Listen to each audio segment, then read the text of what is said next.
Гост. Сайн мэдгүй байна. Сонсож байгаа юм. Сонсож байсан. Тэгээ эрэгтэй хүмүүс ч гэсэн тэр вакцины хамрагдвал их зүг байх.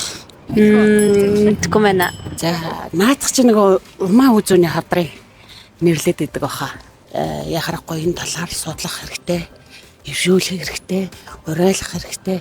Тэр тусмаа бүр сургуулийн наснаас нэгэлж уриалвал илүү үр дүнтэй байх гэж бодож байна. Мэдгүй. Сонсож байгаагүй. Сонсоогүй. Үгүй сонсоогүй. Хүний папиллома вирус нь дэлхийд даяар хамгийн түгээмэл тохиолддог арьс савст төрөх болон бэлгийн замаар дамждаг вирус юм. Өвчин үүсгэгч папиллома вирусын 300 гаруй хэв шинж дэлхий дээр тархсан байдаг. Үүнээс 200 орчим хэв шинж нь хүний өвчлөл үүсгэдэг бөгөөд 6 төрлийн хорт хавдар үүсгэнэ. Эдгээрээс умаа хүзүүний хавдар болон бэлгийн өв ургацаг үүсгэдэг нь хамгийн түгээмэл тохиолддог. Энэхүү вирусээс хамгаалах хамгийн найдвартай арга бол хүний папиллома вирусын халдварын эсрэг вакцин юм. Дархлаажуулалтын тухай хуулийн дагуу хүний папиллома вирусын эсрэг вакциныг дархлаажуулалтын үндэсний тавлалт оруулан 2024 оноос хийж байна.